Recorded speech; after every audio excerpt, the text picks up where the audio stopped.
Bonjour. Parmi toutes les choses spéciales que j'ai fait dans ma vie, il y a quelque chose qui s'appelle le photolangage. Alors, qu'est-ce que c'est? C'est une thérapie de groupe. Alors, ceux qui me connaissent savent que j'adore tout ce qui est médecine naturelle, mais j'adore aussi les groupes de discussion, par exemple. Je suis également un passionné d'art et j'ai l'impression que le photolangage mélange certaines choses. Bon, alors, je vais vous expliquer ce que c'est et vous dire comment ça se passe. En fait, il y a des gens en cercle, comme dans tous les groupes de discussion, plus ou moins. Et les thérapeutes, parce que généralement, il y a plusieurs thérapeutes, il y a souvent, bon, il y a des étudiants en psychologie, mais il y a aussi des psychiatres ou des psychologues qui animent cela. Bon, ça répond peut-être à la question de certains qui demandent des fois pourquoi je vois plusieurs psychologues et plusieurs psys et pas un seul.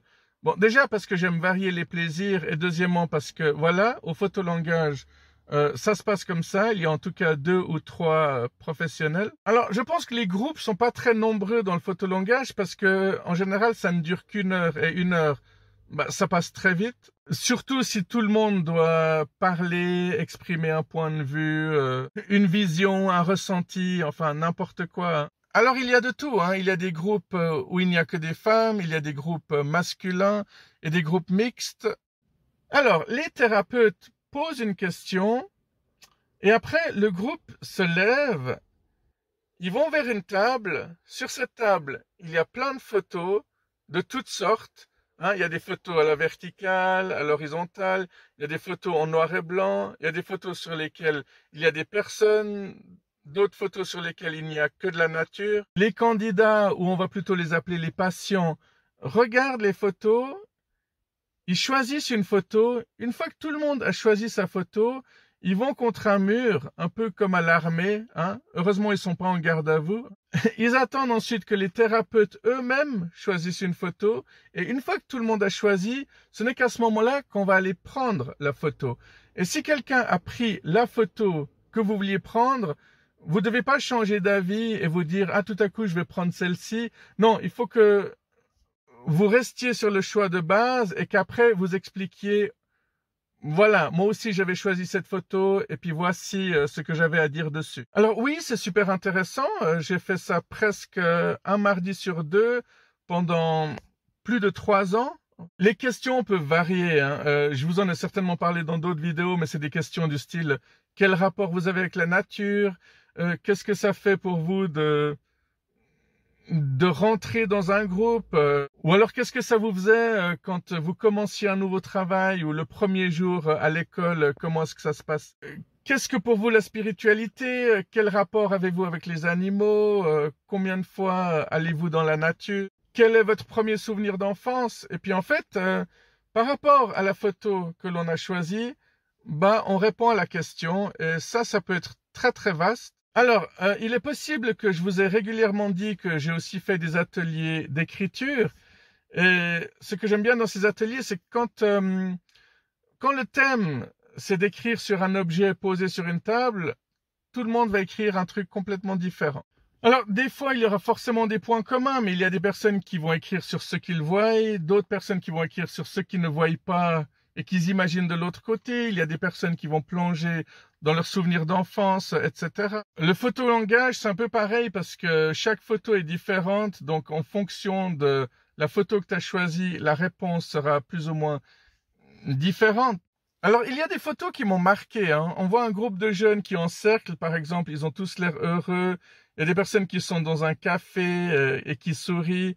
Et ça me fait penser un peu aux pubs. Quand on voit les fascicules des agences de voyage, tout le monde sourit, hein.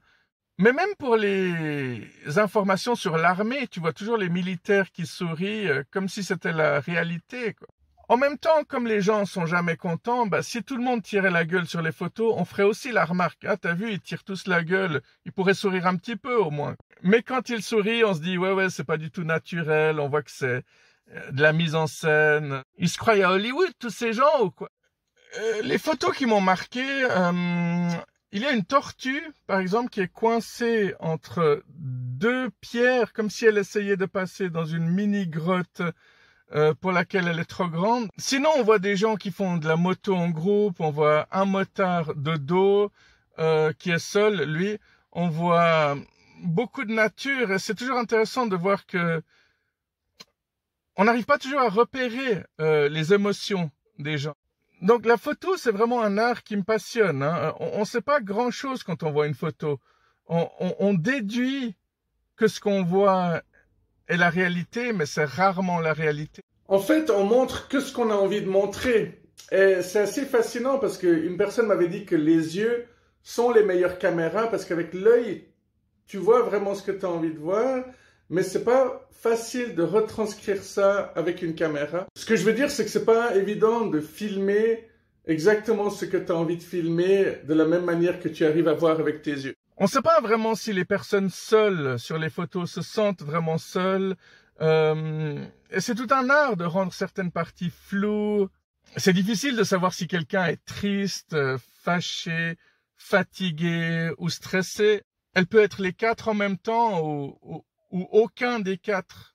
Les photos en noir et blanc ont souvent un certain charme, mais c'est pas systématique non plus. Ça ressort des choses que des photos couleurs n'arrivent pas à ressortir, ce qui peut paraître complètement paradoxal et contradictoire du coup.